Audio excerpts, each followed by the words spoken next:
My name is Rachel Fuquay, and I'm going to do a speech about discrimination against the deaf. Did you know that a lot more people are guilty of discrimination against the deaf community? I didn't know about it until I started to explore the topic of itself.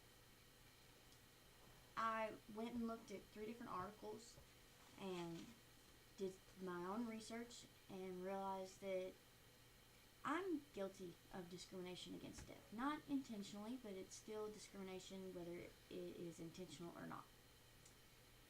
Like it's stated in the estimates of wage discrimination against workers with sensory disability with controls of job demands. In their November 2011 book, said common usages of the word blind, for example, refer to concealment, a blind alley, blind corner, or even blind review, folly, blind prejudice, being blind to the consequences, and out of control anger, blind rage. Quoted from blindness to visual impairment, terminological typology, and the social model by disability from Bolt in 2005. And that struck me very personally because I have been guilty of making statements like that. Like, blind eye, can't see it with your blind eye. It's discrimination, whether it's intentional or not. It's taking something out of its context and using it as a way of demeaning somebody, and that is what discrimination is all about. Also, it's stated in the Deafness and Its Treatment in American Civilization by Stevens in 2006, the expressions echo the views of many ancient cultures that persons with hearing disabilities are inferior because they are unable to engage in intellectual debate. And I agree with that wholeheartedly.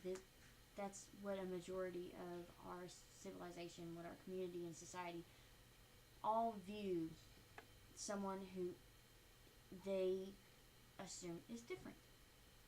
It's not that they're different, it's just that they are discriminated against.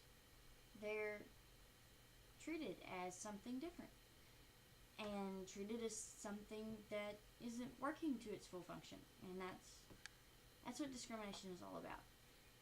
And I believe that through all of this study that I've gone through, that discrimination against the deaf is something that, first and foremost, that nobody should do.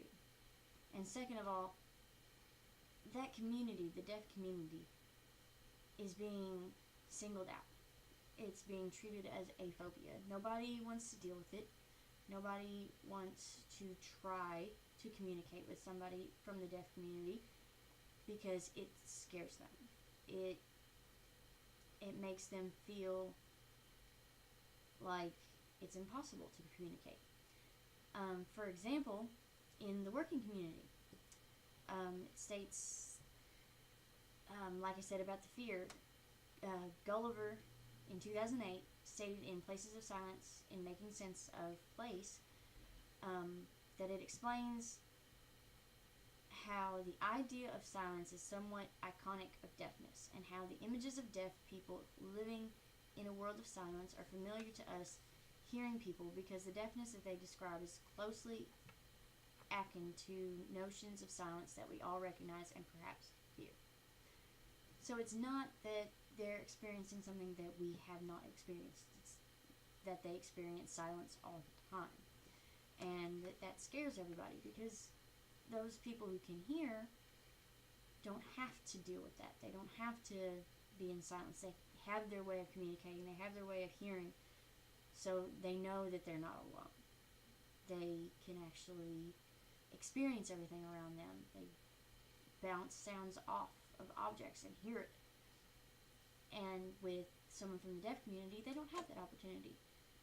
They are solely themselves, and they cope with it and they deal with it, and I admire them for that. one of the biggest types of discrimination against the deaf community is with the work experience. And one of the things that I found out whenever I read the article Fighting Workplace Discrimination Against the Hearing Impaired from their December 2012, pages 26 and 28, in the Hearing Journal, volume 65, number 12, that the EEOC, which is the Equal Employment Opportunity Commission, won a summary judgment on the 21st of September in 2012. It was a Phoenix company that refused to accommodate and hire a hearing impaired applicant, and her name was Rochelle Durham. And that's only one of them. There's multiple other ones. There's another one. Wisconsin-based gift and household product manufacturer Miles Kimball paid $95,000 and supply other relief to the settled lawsuit by the employee Laura Negendlow. I'm not sure if that's how you pronounce her name. She was assigned to use a new computer software program in 2007, but the company refused to provide a sign language interpreter for training, so she was fired. And she won that case and got the $95,000, and they had to go back through their employment to go through the ADA laws. But that happens more times than it should. So many people are so scared of accepting people into those employments, accepting those people into those lives, or into their schools, or into their lives, their situations, their environment, because they don't understand how to handle them. And I think that if more people took the time to try to understand the deaf community, and took the time to stop making fun of them, to stop seeing them as a threat, that more people would be able to find a common ground. More people would be able to understand. And I think that should be the focus for everybody.